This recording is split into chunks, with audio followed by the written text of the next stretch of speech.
Hello friends, good morning, good afternoon, good evening as per you watch this video. आज का हमारा topic है 5 years planning. तो 5 years planning क्या होता है वो देख लेते हैं पहले। एक government plan for economic development over 5 years. Government plan करती है इकोनॉमिक डेवलपमेंट के लिए और उसका टाइम पीरियड होता है 5 इयर्स का। मतलब गवर्नमेंट कुछ टारगेट रखती है, कुछ प्लानिंग करती है जिनको वो 5 सालों में कंप्लीट करती है। 5 सालों के बाद फिर एनालाइज करती है कि जो हमने टारगेट रखा था वो हमारा पूरा हुआ है नहीं हुआ, उसके नेगेटिव रिस्पॉन्स आए हैं, नेगेटिव हमें रिज़ल्ट मिला है, पॉजिटिव रिज़ल्ट मिला है। अगर नेगेटिव रिज़ल्ट है भी तो वो नेगेटिव क्यों है, क्या हमारे ऐसे रीज़न रहे हैं जिनके वजह से हमें नेगेटिव रिज़ल्ट मिला है और नेक्स्ट टाइम फिर उन्हें सुधारे वो गवर्नमेंट। ये होता है 5 इयर्स प्लानिंग।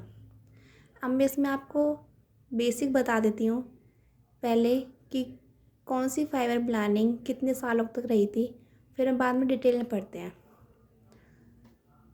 पहली 5 ईयर प्लानिंग स्टार्ट हुई थी 1951 में और एंड हुई है 2017। 1951 से 2017 तक 12 बार प्लानिंग हो चुकी है, 12 प्लानिंग हो चुकी हैं। लास्ट हुई थी 2017 में। फर्स्ट 5 ईयर प्लानिंग हुई थी 1951 से 1956। सेकंड हुई है 1956 से 1961। थर्ड है 1961 से 1966। थर्ड 5 ईयर प्लानिंग के बाद 3 सालों का गैप था जिसको कहते हैं प्लान हॉलिडे। जो गैप था 3 सालों का उसको प्लान हॉलिडे के नाम से जाना जाता है। उसके बाद fourth 5 year planning 1969 to 1974। Fifth थी 1974 से 1978।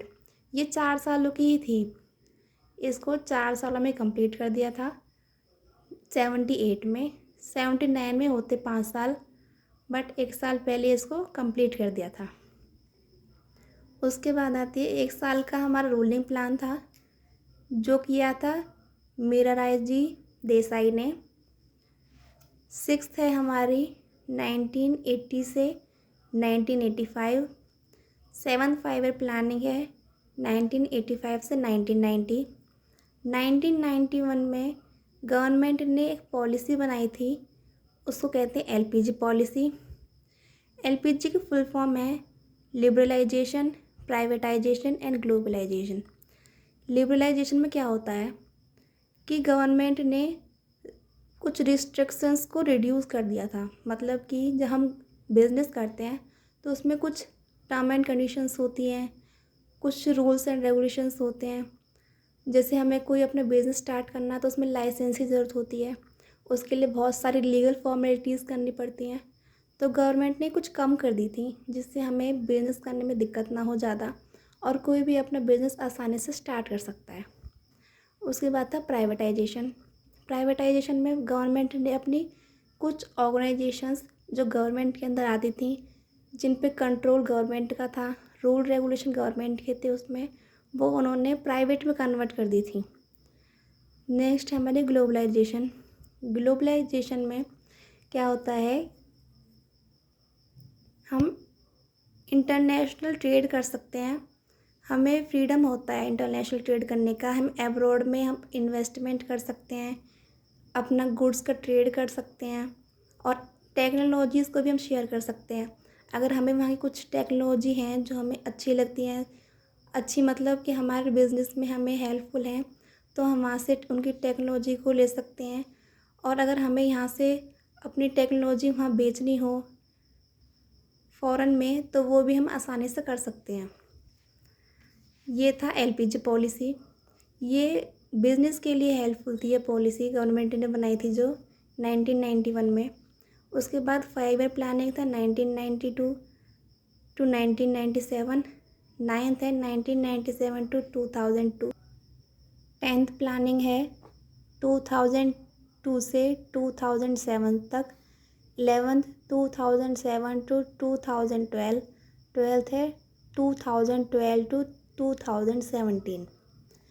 अब हमारे इनमें कुछ नेगेटिव रिज़ल्ट आए थे, कुछ प्लानिंग में, कुछ में पॉजिटिव रिज़ल्ट आए थे।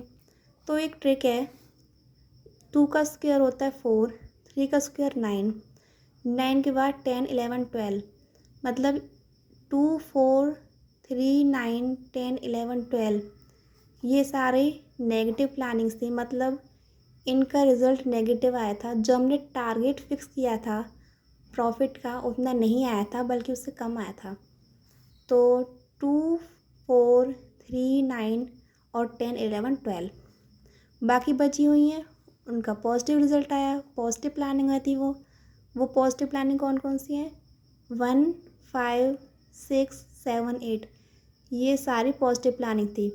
इनका रिज़ल्ट पॉजिटिव आया था। जो हमने टारगेट फिक्स किया था उससे ज़्यादा हमें रिसीव हुआ था। अब हम 5 ईयर्स प्लानिंग को डिटेल में पढ़ते हैं। फर्स्ट 5 ईयर प्लानिंग कब से कब तक थी? 1951 से 1956 तक। इस समय प्राइम मिनिस्टर कौन थे? पंडित जवाहरलाल नेहरू।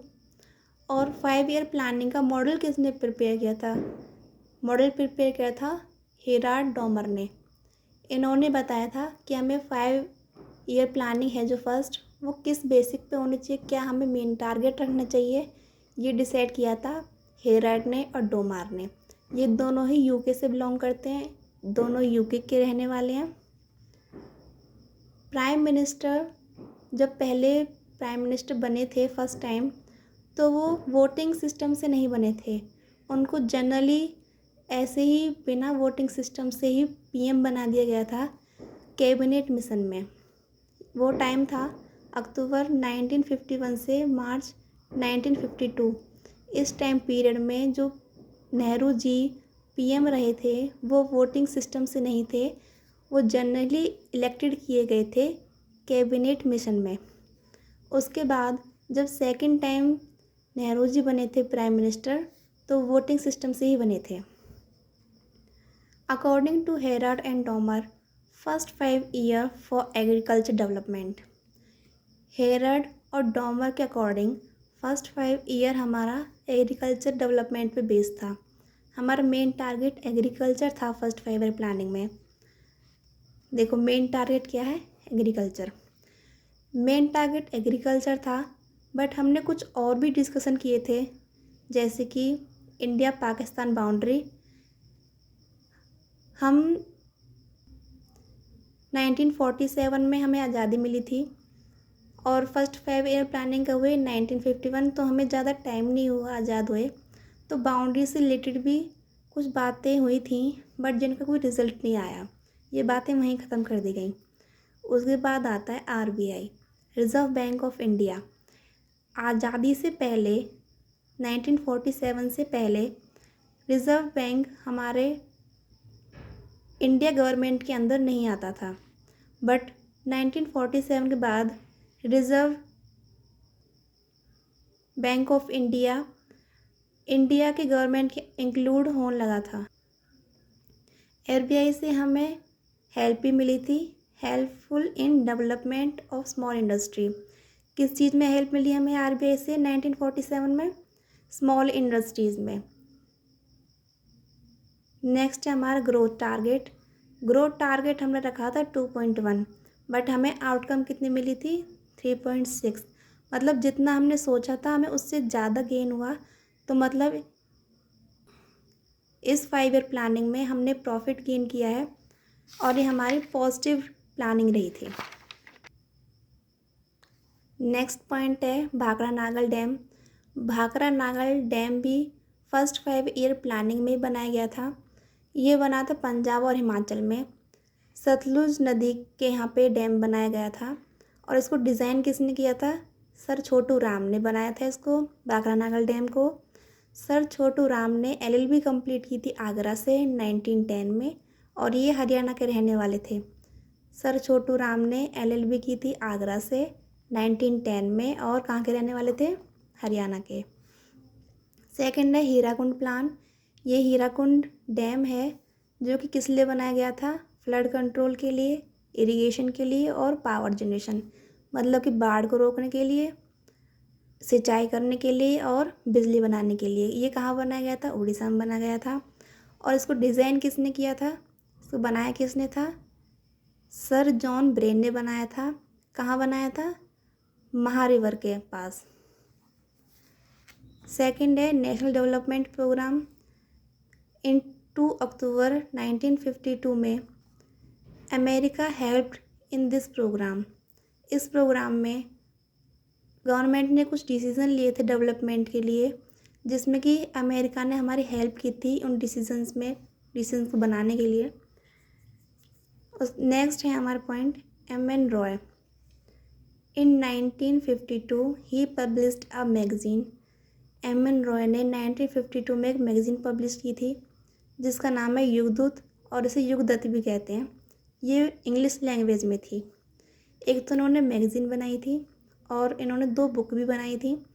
फर्स्ट बुक का नाम है रोल ऑफ हिस्टोरिकल, उसको दूसरे नाम से भी बोला जाता है historical role of Iceland. Role of historical का दूसरा नाम है हिस्टोरिकल रोल ऑफ आइसलैंड। ये तो एक बुक है। सेकंड बुक है future of India. M.N.. Roy ने कहा था कि हमें एग्रीकल्चर 2 पार्ट्स में डिवाइड कर देना चाहिए, फॉर फूड और फॉर बिजनेस, मतलब कि खाने के पर्पज़ से भी और व्यापार के पर्पज़ से भी। हमें सिर्फ ऐसे एग्रीकल्चर पे ध्यान नहीं देना चाहिए जो सिर्फ फूड से रिलेटेड हो, हमें बिजनेस से भी ध्यान देना चाहिए। जैसे कि फूड में आ जाते हैं वीट और बिजनेस में आ जाते हैं, जैसे कि एग्जांपल लेते हैं शुगर केन, कॉटन, जूट। इन्हें हम खा तो नहीं सकते, फूड पर्पज़ के लिए नहीं है, बट इनका बिजनेस हो सकता है। हमें यहाँ से भी कमाई करनी चाहिए, ना कि खाने पे ध्यान देना चाहिए। तो एग्रीकल्चर 2 पार्ट्स में डिवाइड किया था इन्होंने। किसने किया था? एम.एन. रॉय ने। और यही एक मेन रीज़न था 3.6 ग्रोथ का फर्स्ट 5 ईयर प्लानिंग में, कि एग्रीकल्चर को 2 पार्ट में डिवाइड कर दिया था, फूड पर्पज़ से भी और बिजनेस पर्पज़ से भी। तो फर्स्ट 5 ईयर प्लानिंग में इतना ही। अब सेकंड पढ़ते हैं। सेकंड 5 ईयर प्लानिंग कब से कब तक रही थी? 1956 से 1961 तक रही थी। इसमें प्राइम मिनिस्टर कौन थे? पंडित जवाहरलाल नेहरू। फर्स्ट में भी पंडित जवाहरलाल नेहरू हैं और सेकंड में भी पंडित जवाहरलाल नेहरू ही प्राइम मिनिस्टर हैं। सेकंड 5 ईयर प्लानिंग का मॉडल किसने बनाया था? महालानो बिस्ने। इन्होंने 1949 में 2 ऑर्गेनाइजेशंस बनाई थी, CSO और NSSO। CSO थी calculate income expenditure and tax, मतलब कि एक स्टैटिकल ऑर्गेनाइजेशंस थी। डाटा को इसमें इंटरप्रिट्योर किया गया था, उसको एनालाइज किया जाता था डाटा को। डाटा में क्या होता था? इनकम होता था, एक्सपेंडिचर होता था और टैक्स से रिलेटेड। अब NSSO में क्या है? नेशनल सैम्पल सर्वे ऑर्गेनाइजेशन। इसमें सर्वे किए जाते थे, जैसे कि पॉवर्टी, अनएम्प्लॉयमेंट। ये डाटाबेस नहीं थी, इसमें कैलकुलेशन नहीं होती थी, इसमें पॉवर्टी और अनएम्प्लॉयमेंट इन पे ध्यान दिया जाता था। सेकंड 5 ईयर प्लानिंग में हमारा टारगेट था 4.2 का, जिसमें आउटकम मिली थी हमें, टारगेट था 4.5 का और आउटकम मिली थी 4.2 के। मतलब हमने प्रॉफिट कम गेन किया है, तो हमें यहाँ पे लॉस है। लॉस मतलब नेगेटिव। ये नेगेटिव प्लानिंग में आती है सेकंड 5 ईयर प्लानिंग। अब हमने फोकस किस पे किया था? इसमें हैवी इंडस्ट्रीज़ पे। हैवी पहले में किस में किया था? फर्स्ट 5 ईयर प्लानिंग में एग्रीकल्चर पे, और सेकंड किस में है? Heavy industry. फर्स्ट वाले में हमें प्रॉफिट हुआ था, सेकंड 5 ईयर प्लानिंग में हमें लॉस हुआ है। टारगेट था हमारा 4.5 का और आउटकम हमें कितनी मिली? 4.2 की।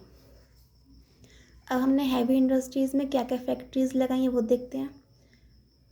फर्स्ट है हमारी राउरकेला, जो कि उड़ीसा में है। सेकंड है चितरंजन, वेस्ट बंगाल में। सुंदरी फैक्ट्री है वेस्ट बंगाल में। दुर्गापुर फैक्ट्री वेस्ट बंगाल, और भिलाई है छत्तीसगढ़ में। ये हमारी इंडस्ट्रीज़ थी जो सेकंड 5 ईयर प्लानिंग में बनाई गई थी। ये है हमारा सेकंड 5 ईयर प्लानिंग। नाउ अब स्टार्ट करते हैं थर्ड 5 ईयर प्लानिंग।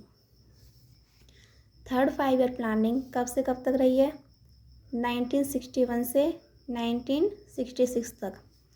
इसमें प्राइम मिनिस्टर नेहरू जी थे, गुलजारी लाल हैं, लाल बहादुर शास्त्री और इंदिरा गांधी। इस 5 ईयर प्लानिंग में 4 PM रहे थे। स्टार्ट की थी नेहरू जी ने और ख़त्म किसने की? इंदिरा गांधी ने। नेहरू जी रहे थे 1961 से 64 में इनकी डेथ हो गई थी। फिर गुलजारी लाल रहे थे 1964 में, कुछ दिन रहे थे ये। फिर लाल बहादुर शास्त्री, ये 1964 से 1966 तक रहे थे पीएम। नेक्स्ट है हमारी इंदिरा गांधी, ये रही थी 1966 से, ये 1966 में ही पीएम बनी थी इंदिरा गांधी। अब देख लेते हैं मॉडल किसने बनाया था। सुखमय चक्रवर्ती और जे सेंडी ने, इन दोनों ने मॉडल बनाया था। He start sundry commission means MRP producing concept.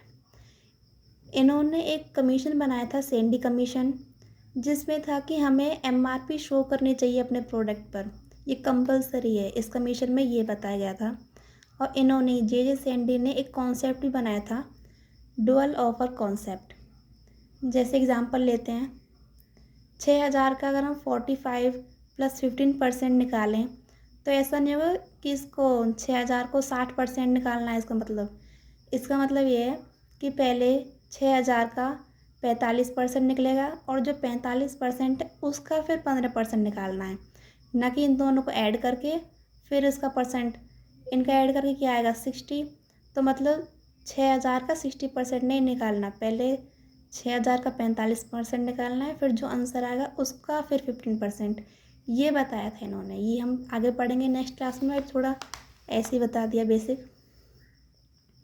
तो इस 5 ईयर प्लानिंग में टारगेट था हमारा सेल्फ इंडिपेंडेंट, आत्मनिर्भर बनने का टारगेट था। फर्स्ट में था एग्रीकल्चर, सेकंड में था हैवी इंडस्ट्री, ये बताया था मैंने भी आपको, और थर्ड में था सेल्फ इंडिपेंडेंट। सेल्फ इंडिपेंडेंट किस में? एग्रीकल्चर में भी और इंडस्ट्री में भी। हमें एग्रीकल्चर और इंडस्ट्री में दोनों में ही सेल्फ डिपेंडेंट होना चाहिए, ये था इस थर्ड का main target. Current situation of self independence is inspired by third 5 year planning. जो अभी करंट सिचुएशन चल रही है, मोदी जी कहते हैं कि आत्मनिर्भर बनो, ये इंस्पायर्ड किससे हुए हैं? थर्ड 5 ईयर प्लानिंग से ही हुए हैं। अब हम एग्जांपल लेते हैं कि करंट सिचुएशन में जैसे कौन कौन से एग्जांपल हैं सेल्फ इंडिपेंडेंस के। तो तेजस जहाज, INS विक्रमादित्य, बिगियंत टैंक, नाग टैंक और कोवैक्सीन, ये एग्जाम्पल हैं। किसके एग्जाम्पल हैं? सेल्फ इंडिपेंडेंस इंडिया के, मतलब आत्मनिर्भर भारत के एग्जाम्पल हैं ये करंट सिचुएशन में। थर्ड ईयर की नहीं बता रही हूँ, थर्ड 5 ईयर प्लानिंग के नहीं है, करंट के ही हैं एग्जाम्पल ये सारे। इन 1962 वॉर विद चाइना, 1962 में इंडिया का वार हुआ था, एक युद्ध हुआ था चाइना से। तो उस समय इंडिया ने एस्टेब्लिश की थी Indo Taiwan border police, ITBP कहते हैं इसे। ITBP इसी समय बनी थी। कब बनी थी? थर्ड 5 ईयर प्लानिंग में बनी थी ITBP। कब बनी थी? 1962 में, जब चाइना से हमारा युद्ध हुआ था। नेक्स्ट है इन 1965 वॉर विद पाकिस्तान। 1965 में हमारा युद्ध पाकिस्तान से हुआ था। तब इंडिया ने बनाई थी बॉर्डर सिक्योरिटी पुलिस फोर्स, जिसको BSF कहते हैं। ये भी थर्ड 5 ईयर प्लानिंग में ही बनी थी 1965 में, जब पाकिस्तान से वॉर हुआ था हमारा। हमने इसमें टारगेट रखा था 5.6 का, आउटकम हमारी निकली थी 2.6। इसमें भी हमें लॉस हुआ है, देखो 5.6 का टारगेट था, आउटकम मिली 2.6। तो ये भी हमारी नेगेटिव प्लानिंग थी। टारगेट फिक्स किया था नेहरू जी ने और आउटकम किसने बताई थी? इंदिरा गांधी ने। क्योंकि टारगेट जब फिक्स किया गया था जब नेहरू जी थे प्राइम मिनिस्टर, और जब आउटकम निकल के आई इस 5 ईयर प्लानिंग की, कब आई थी? 1966 में। उस समय PM कौन थे? इंदिरा गांधी। तो इंदिरा गांधी ने ही अनाउंसमेंट की थी इस टारगेट की, इस आउटकम की। टारगेट तो नेहरू जी ने बताया था, आउटकम बताया इंदिरा गांधी ने। तो आज हमने क्या पढ़ा? बेसिक बताया पहले मैंने आपको, फिर first second third 5 year planning है। और प्लानिंग्स मैं आपको अनदर पार्ट में बता दूँगी। फर्स्ट पार्ट में मैं बस आपको 3 5 ईयर प्लानिंग ही बता रही हूँ, बाकी नेक्स्ट वीडियो में। तो thank you so much and like subscribe to my channel please please please and best of luck.